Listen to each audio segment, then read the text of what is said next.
গত ২ দিন যাবৎ আমার কাজের খালাটা আসে না। তাকে ফোন করায় সে বলেছে যে তার জ্বর এসেছে। তার তো জ্বর এসেছে কিন্তু আমার কাজকর্ম তো থেমে নেই। ঘরের কাজকর্ম মোটামুটি সবই আমাকে করতে হচ্ছে।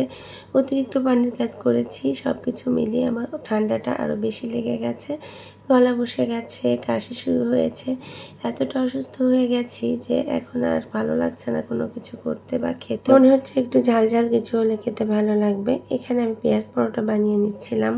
পেঁয়াজ পরোটা বানানোর জন্য প্রথমেই আমি নিয়েছিলাম পেঁয়াজ, লবণ, মরিচ সবকিছু একটু চটকে নেওয়ার পরে এখানে আটা দিয়ে দিয়েছিলাম। নরমাল রুটির ডো যেভাবে বানাই ওভাবে একটা ডো বানিয়ে নিয়েছি। আর এখন একটু বেশি করে তেল বা ঘি দিয়ে এটা ভেজে নিচ্ছি। এই পরোটাটা তো আসলে ফুলবে না, যে কারণে তেলটা একটু বেশি লাগে, না হলে ভাজা ঠিকঠাক হয় না। তো আমি প্রথমে প্রয়াসের জন্য 2টা পরোটা ভেজে নিয়েছি। আর এটা তো আমার নিত্যদিনের কাজ। প্রয়াসকে প্রথমেই নাস্তা দিতে হয়, কারণ প্রয়াসের টিউশন থাকে। এই কারণে ওকে আগে দিয়ে দিয়েছি। এই পরোটাটা আসলে দুধ চা দিয়ে খুবই মজা লাগে। আমি এখানে নিজের জন্য 1 কাপ দুধ চাও বানিয়ে নিয়েছি আর প্রয়াসকে শুধু সস দিয়ে দিয়েছিলাম। খেতে কিন্তু খুব ভালো হয়েছিল। একবার ট্রাই করে দেখতে পারেন আপনারা। প্রতিদিনের একঘেয়েমি নাস্তা থেকে এটা খেতে কিন্তু আজকে ভালো লাগছে।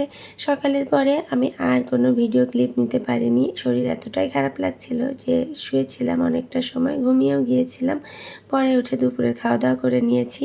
রান্নাবান্না কিছুই করতে পারিনি। পুরনো যা খাবার ছিল ওটাই খেয়ে ফেলেছি। সকাল থেকে অনেক বেশি গরম ছিল। দুপুরের পরে একটু বৃষ্টি নেমেছে আর বৃষ্টি দেখে আমি চা বসিয়ে দিয়েছি। সকালে যেহেতু দুধ চা খেয়েছিলাম, এখন রং চা বসিয়েছি আর একটু মশলা চাই বানাবো, কারণ আমার গলার অবস্থা অনেক বেশি খারাপ। মশলা চাটা খেলে একটু ভালো লাগবে, সেই জন্য মশলা চা বসিয়ে দিয়েছি। চা বসিয়ে দিয়ে আমি একটু বারান্দায় এসেছিলাম আর এই তো একটু রং ঢং করে বৃষ্টিতে হাতও ভিজিয়ে নিলাম।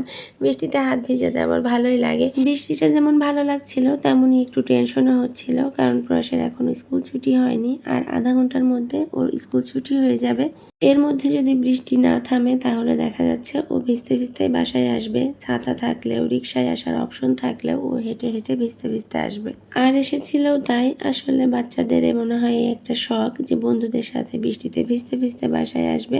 তো যাই হোক, এর মধ্যে আমার চাটাও হয়ে গিয়েছে আর আমি চাটা এখন নিয়েও নিব।